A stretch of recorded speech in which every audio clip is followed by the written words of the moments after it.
All of a sudden, it's raining iPhone SE4 leaks, and Mark Gurman gives us more details regarding this possible spicy device, so let's delve in. Now, in usual Gurman fashion, a lot of this is a recap of what we already know about this iPhone, but a man of his stature confirming these things is good news at the end of the day. So for one, he says this will be similar to the iPhone 14, which isn't really a surprise. That was one of the first leaks regarding the iPhone SE4, but hey, as I said, Gurman chiming in and corroborating on this key information is big news. This alone means we're getting Face ID instead of the Touch ID home button, and more importantly a 6.1-inch OLED display, which would be a humongous upgrade over the 4.7-inch LCD display we have right now on the SE3. But more excitingly, Gurman clarifies on some confusion regarding whether the SE4 is getting Apple Intelligence support or not. Previously, Ice Universe had mentioned we could see, and I quote, 6 to 8 gigs of LPDDR5 memory, which does suggest that you might get different amounts of RAM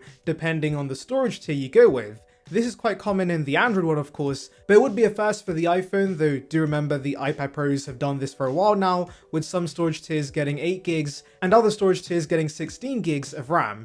Anyways, if certain variants of the SE would only get 6 gigs of RAM, they would not be able to run Apple Intelligence. And so even I had mentioned in previous videos that I don't see Apple doing this, and thankfully Gurman does now confirm, and thankfully does make it clear the SE4 is getting full Apple Intelligence support, so that likely means 8 gigs of RAM is going to be the standard.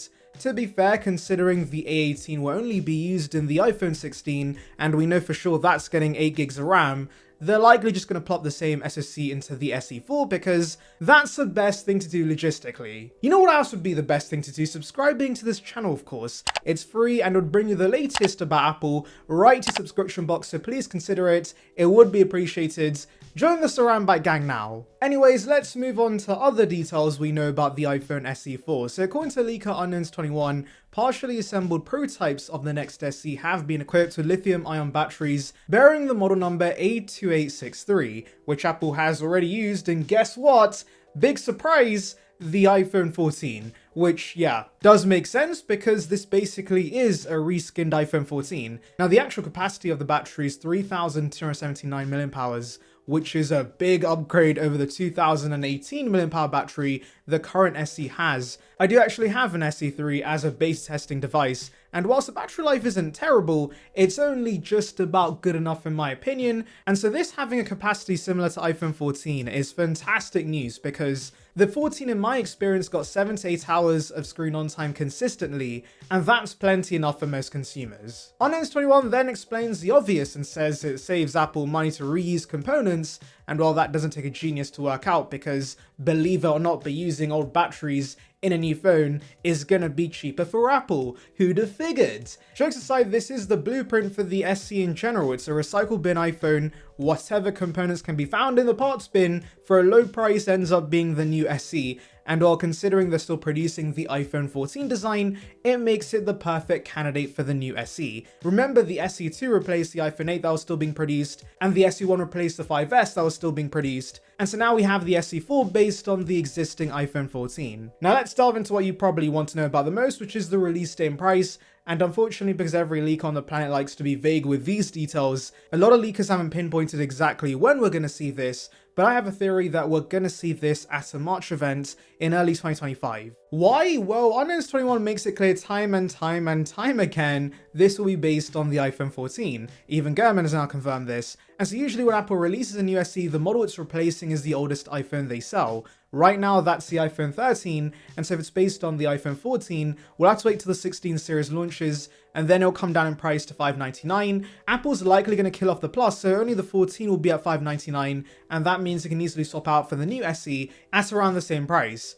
Why I think it's releasing in early 2025 instead of September with the iPhone 16 series is simply because Apple's been consistently releasing new SEs during the spring, so they're likely going to stick to that. Pricing wise, I do think the SE4 is going to get more expensive, unfortunately, because did you really think Apple was going to give us a modern design, OLED, a better camera, and many other upgrades for the same price? This is not a charity, people. Timothy's here to make some big bucks, and so it's definitely going to be more expensive. And Apple can justify it, to be fair, because there are many changes with this new SE. Now, there is a chance it could be $50 cheaper than the 14, which should be $599 once the 16s arrive, because when the SE2 launched, that was $399 and replaced a $449 iPhone 8. And so the same thing can happen again, I'm just guessing. But yeah, I definitely see a price increase, but if we're lucky it could be $499 or $549. Now that could mean the SE3 stays around in the range for $399, which would still be terrible value, I can't lie. But considering they kept around the iPad 9 when the iPad 10 originally released, I would not be surprised if they do the same thing with the SE. But hey, hopefully once the SE4 has been around for a year or so, we do see a price cut,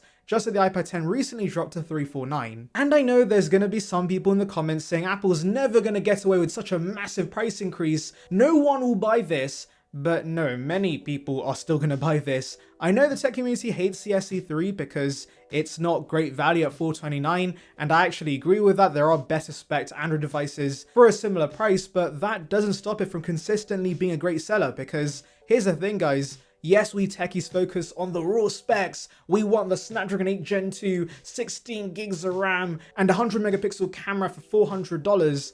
But at the end of the day, only the iPhone offers iOS and that sweet hardware and software integration. Even if some Android phones have the best displays and cameras on the planet for the same price, there will still be those buying the iPhone instead because they want iMessage, they want AirDrop, they want the longer support, etc. So basically what I'm trying to say is that Apple can charge whatever they want and they're still going to sell a bucket load of these phones. But personally, I like the SE3 right now. The SE4, based on the rumors, does seem to be decent value. Honestly, for me, the killer feature might not be the new design, it might not be Apple Intelligence support, it's actually the 48 megapixel main camera. That would be the real game changer, because it would easily make up for the fact there's only one lens on the back of the device, because the 2x crop with the much larger main lens is basically as good as a dedicated telephoto, and the ultra wide on the regular models is super soft anyways, so I'm totally fine with one fantastic, superb, incredible 48 megapixel sensor on the back of this phone. And this could be the big reason you get the SE4 over the older iPhone 13 or 14, because yes, even if Apple doesn't sell those devices post the launch of the SE4, they're still going to be available to buy refurb or used.